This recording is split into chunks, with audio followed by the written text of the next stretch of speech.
Dans cette vidéo, nous allons voir que le système de transformation de la nourriture est adapté au régime alimentaire des animaux. Vous êtes prêts? C'est parti!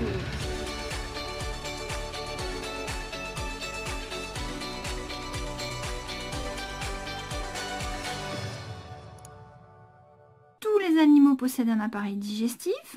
Chez le criquet, donc on le repère, il est en orange ici. Donc cet appareil digestif va permettre de récupérer les nutriments. Donc on le voit très bien si on fait une coupe transversale de l'abdomen. Si on prenait ici, on faisait une coupe comme une tranche de saucisson. On retrouve également l'appareil digestif en orange ici chez le poisson et chez le chat. Donc nous avons également un appareil digestif, une entrée, une sortie, une entrée, une sortie et éventuellement des poches intermédiaires. Dessinons un schéma représentant la structure générale de l'appareil digestif des animaux. Nous avons donc ici la bouche qui est en fait l'entrée des aliments. Nous avons circulation dans un premier tuyau, puis une poche de stockage qui va prendre différents noms en fonction des animaux. Puis nous avons un tube qui se termine par une sortie qui s'appelle donc l'anus. Et le long de ce trajet, nous pouvons observer des appareils comme le foie et le pancréas qui libèrent des sucs digestifs dans le tube digestif. Donc ici, si on résume, nous avons l'entrée des aliments par là. Donc ici, toute cette partie-là, nous avons des aliments qui sont encore presque entiers, en cours de digestion. Dans cette partie-là, les aliments ont été broyés, ont reçu des sucs digestifs, ils sont complètement liquides. Nous avons donc ici des nutriments et à la fin, la sortie, ce qui va être rejeté, les déchets, ce sont les excréments. Voilà, donc ici, on peut mettre une flèche pour représenter le sens de la digestion. La partie où il y a les nutriments porte le nom d'intestin et la partie qui contient les excréments, ça va être le gros intestin et précisément à la fin, le rectum, une fois qu'on aura récupéré toute l'eau. La longueur de cet appareil digestif va varier en fonction des animaux et surtout de leur régime alimentaire. Alors par exemple, chez la vache, qui est donc herbivore et qui va ruminer, il fait 40 mètres. C'est long, hein? Alors que l'animal lui fait 2 mètres.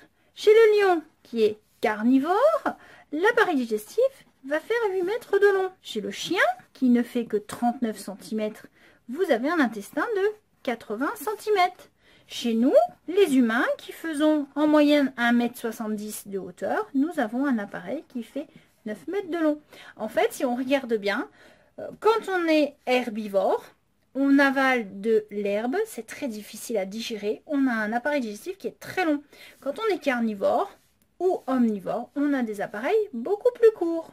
Alors la vache a une digestion particulière. Elle avale d'énormes quantités d'herbe chaque jour, 30 à 50 kg d'herbe. Donc, l'herbe rentre par l'œsophage, va jusqu'à la panse. Étape suivante, la vache va se reposer, la panse est pleine. À ce moment-là, elle va remonter sa nourriture dans sa bouche. Elle va ruminer, mâchouiller, un peu comme vous quand vous faites avec le chewing-gum. Rum, rum, rum. Et à ce moment-là, la rumination va permettre de fabriquer une bouillie. Et cette bouillie va redescendre.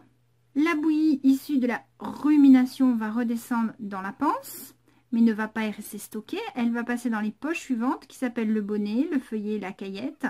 Et là vont aller circuler donc dans l'intestin jusqu'à être éliminées. Sur le trajet, bien sûr, nous avons la digestion qui se termine avec récupération des nutriments.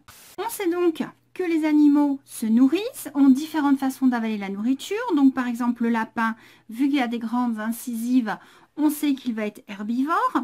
Donc maintenant sa nourriture va passer dans son appareil digestif. Donc voyons de plus près l'appareil digestif du lapin. Nous avons ici un tube qui est l'œsophage qui va faire descendre la nourriture dans une énorme poche qui est l'estomac. De l'estomac, nous allons avoir un tuyau. Hop, hop, hop, hop, hop. Je ne vais pas tout se refaire. Si je le fais, allez, allez, allez, allez, go, go, go, go, go. Yeah, j'y arrive. Ce tuyau-là, c'est le fameux intestin. Et vous voyez qu'il est très long. Et arrivé là, nous avons quelque chose de particulier. Cet élément-là. C'est ce qu'on appelle le cæcum. En français, l'appendice. Cæcum, c'est un mot latin. C'est une sorte de poche, un cul-de-sac. Et vous voyez qu'en fait, le tube digestif, il continue ici. Là, nous avons le gros intestin. Et dans ce gros intestin, ici, on va observer, je fais un zoom, regardez, des crottes. Donc, nous avons ici tout un trajet des aliments avec une espèce de poche en cul-de-sac. Alors chez nous, c'est l'appendice. C'est une poche qui va récupérer les détritus qui ne doivent pas être digérés et transmis dans le gros intestin parce qu'ils pourraient être dangereux. Ça va être donc chez tous les animaux qui broutent de l'herbe, comme les lapins. Ça va être surtout des petits cailloux. Hein. Alors, essayons de comprendre ce qui se passe dans chaque partie de l'intestin pour comprendre le rôle de cette poche. Nous avons ici une coupe d'estomac, voyez, et à l'intérieur, qu'est-ce qu'on observe? De l'herbe broyée, mâchée. Donc le lapin a coupé l'herbe, l'a sectionnée, l'a mâchée et l'a avalée. Et premier passage, l'estomac. Ce que vous voyez ici, c'est le foie. Le foie est situé peut-être à côté de l'estomac, mais il n'est pas branché sur l'estomac. Le foie possède à l'intérieur une petite vésicule qui est cachée et cette vésicule va libérer un liquide à l'intérieur de l'intestin pour aider à digérer. Nous sommes ici à l'intérieur de l'intestin grêle. Donc ce qu'on appelle les anses intestinales, ce sont les replis de l'intestin. Et vous voyez là, tout ça, c'est du liquide. C'est du liquide provenant de la digestion de l'herbe que le lapin a mangé. Donc dans l'intestin, nous observons des éléments liquides, alors que dans l'estomac, c'était encore solide. Ce qui veut dire que tous les sucs digestifs permettent la transformation des produits solides en liquides et que ces sucs digestifs vont être libérés principalement dans l'estomac et à l'entrée de l'intestin grêle pour pouvoir tout liquéfier pour que les glucoses, les lipides, les glucides, les protides, tous ces petits éléments microscopiques puissent finalement passer dans le sang. Nous arrivons maintenant sur le gros intestin. Et dans le gros intestin, nous observons des crottes. Hein. Alors, en langage scientifique, des fécès, des déchets. Et on voit donc très bien ici qu'on a des éléments solides, ce qui veut dire que ce qui circulait dans le petit intestin, l'intestin grêle, est devenu solide dans le gros intestin. Donc, le rôle du gros intestin, c'est de récupérer de l'eau. On ne va pas perdre l'eau, c'est un élément vital. Donc, on va éliminer les déchets. Mais avant de les éliminer, on récupère l'eau. Donc si on résume, chez le lapin, il y a les aliments qui passent par la bouche. Nous avons les aliments qui vont être d'abord stockés et acidifiés dans l'estomac. Nous allons avoir dans l'intestin grêle une digestion dite enzymatique. Alors ça, vous le verrez plus tard en 3e et au lycée. Donc les enzymes, si vous voulez, c'est un petit peu des ciseaux qui sont capables de couper les grosses molécules en toutes petites molécules pour qu'elles puissent passer dans le sang. Donc tout est récupéré par le sang et ça va permettre donc la production d'énergie qui va permettre la reproduction, la croissance, la production de lait, la fabrication des poils, etc. À la sortie de l'intestin grêle, nous avons donc des déchets qui vont devoir être éliminés. Et donc ils vont être éliminés par le gros intestin qu'on appelle également le côlon. Et donc cette poche-là, le cécum, va permettre chez le lapin donc de stocker les déchets qui ne doivent pas circuler dans le côlon, comme les petits cailloux. Mais il va y avoir également un passage de cette nourriture qui a été digérée dans le cécum. Ce cécum contient des bactéries et les bactéries vont aider à la digestion des plantes. Donc on a également chez le lapin, comme chez la vache, une digestion par des bactéries. Alors, tous les déchets maintenant vont être évacués par le côlon. Et maintenant, chez le lapin, il y a deux sortes de crottes. Il y a les crottes dures qui sont libérées en soirée, qui contiennent de la matière sèche. Elles sont très pauvres en protéines. Et on a des crottes molles qu'on appelle des cécotrophes.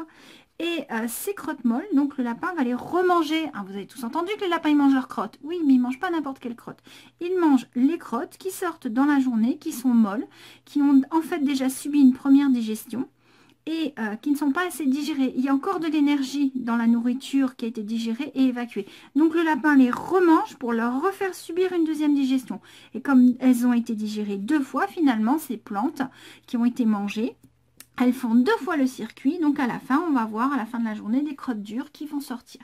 Donc, c'est ce qu'on appelle la cécotrophie, donc production de 2 types de crottes, avec ingestion totale ou exclusive des cécotrophes, les crottes molles, pour pouvoir récupérer de l'eau et encore de l'énergie qui se trouve dans cette première digestion. Donc ça, c'est caractéristique des lapins et des lièvres. Alors ce fameux sécom va être plus ou moins important selon le régime alimentaire des animaux. Une chose est sûre, c'est que regardez. Allez, on va prendre le kangourou qui est herbivore, le koala qui est herbivore, le lapin qui est herbivore, le zèbre qui est herbivore, l'opossum qui est aussi un petit peu herbivore mais qui va manger un peu plus de graines et d'insectes. Et regardez nous l'humain, regardez comme il est tout petit. Et nous sommes omnivores, nous mangeons de tout. Donc à retenir que plus l'animal est herbivore, plus il va manger d'herbes et de végétaux, plus il va avoir de mal à les digérer, puisque l'herbe c'est très dur à digérer, plus il va avoir besoin de bactéries pour l'aider, et plus il va avoir un sécom important pour pouvoir finir cette digestion. Et également stocker les petits cailloux, les débris qui sont durs et qui ne peuvent pas passer dans le gros intestin, parce que vu que le gros intestin récupère l'eau, et bien si on a des déchets très solides et coupants comme des cailloux, des bouts de bois, ça va déchirer l'intestin. Donc chez nous, l'appendice est toute petite, hein, d'accord, vous la voyez là. Et donc quand on a trop de déchets qui sont accumulés dans cet appendice, on va faire une infection qui s'appelle une appendicite. Il va falloir l'enlever. On pourra très bien vivre sans, mais c'est dommage car elle nous aide à stocker les petits cailloux, les coquilles d'œufs qu'on avale par mégarde. Et bien souvent, le médecin vous dit, vous rongez les ongles, il ne faut pas avaler les bouts d'ongles parce que les petits bouts d'ongles ils vont se stocker là-dedans. Et c'est ça qui crée des infections. Bon, il n'y a pas que les ongles, il y a d'autres choses. Mais globalement, arrêtez de ronger vos ongles. Certains animaux vont changer d'appareil buccal. Ça va être l'exemple de la chenille et du papillon. Si on prend le cycle de vie du papillon, nous avons un papillon, une femelle qui va pondre ses œufs après accouplement. Les œufs vont donner une petite chenille. Alors voici une tête de chenille. On pourrait croire que ces deux parties sont les yeux, mais en fait c'est le corps de l'animal et nous avons les yeux en fait qui sont ici sur les côtés, les ocelles. Alors bien souvent c'est un moyen de défense pour la chenille. On croit qu'elle a des gros yeux, ça fait peur et les prédateurs la laissent tranquille. L'appareil broyeur de la chenille possède deux mandibules qui ressemblent à des pinces coupantes et qui sont parfaites pour couper et broyer la nourriture. Les maxilles sur les côtés servent à mastiquer, c'est principalement la mâchoire. Mais n'oubliez pas que cette chenille, une fois qu'elle est suffisamment grosse, qu'elle est bien nourrie, va se métamorphoser. On va donc avoir une nymphe, une chrysalide, et elle va devenir un papillon. Et si on analyse la tête d'un papillon, on va trouver deux gros yeux, et on va trouver des palpes labiaux qui permettent de toucher. Et ici, le maxille qui est transformé. Donc ici, les maxilles permettaient de mastiquer. Ils sont en orange là. Là, je les ai mis sous forme de trompe. Donc le maxille a été transformé en trompe pour pouvoir lécher, sucer les liquides comme le nectar qu'il y a au fond des fleurs. Un autre insecte change d'appareil buccal, exemple le moustique.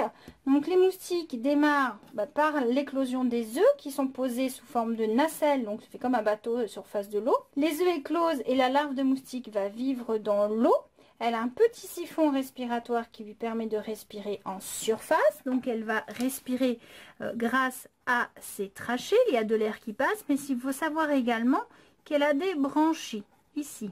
Donc la larve de moustique va respirer à la fois dans l'eau et dans l'air. Une fois qu'elle se métamorphose en nymphe ou pupe, on va avoir un changement d'appareil buccal. Donc la larve de moustique va avoir des maxilles très développés, elle est prédatrice. Elle va manger des petites bêtes qui sont dans l'eau. Une fois qu'elle est métamorphosée en adulte, donc là vous avez la tête vue de dessus, les yeux, vous avez les antennes en verre et vous avez donc un appareil piqueur-suceur avec des maxilles peu développés et ici une trompe qui va aspirer et un rostre qui est situé juste dessous. Donc le moustique va piquer une fois qu'il a perforé la peau de mammifère pour la femelle, puisque la femelle va boire du sang chaud pour chauffer ses œufs. Le mâle, lui, va piquer les fruits. Donc, une fois qu'ils ont perforé l'épiderme, soit de mammifère, soit du fruit, ils vont introduire leur trompe et aspirer le liquide. Donc, du sang ici et du jus sucré pour le mâle sur le fruit. L'appareil digestif s'adapte au cours de la vie de certains animaux. Classiquement, chez les mammifères, ici, vous avez un veau qui tète sa mère. Là, vous avez mes chiots qui tète ma chienne, qui s'appelle Eden. Donc elle a eu 3 petits.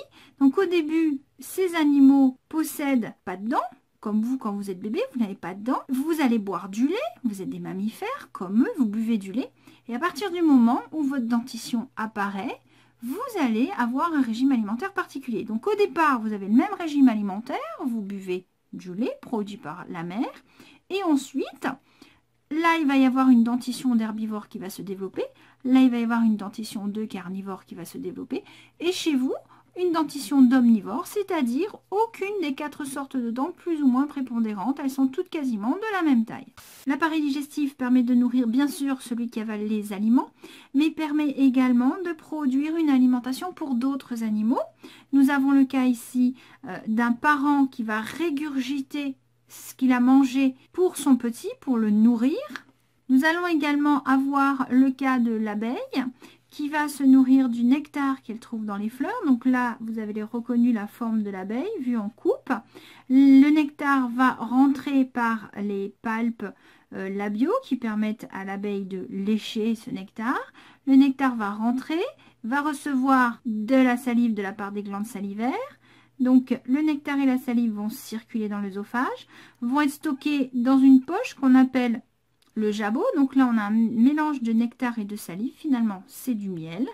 Et ce miel va être régurgité, d'accord, pour être stocké dans des alvéoles pour nourrir les larves. Alors bien sûr, l'abeille va se nourrir également de ce miel.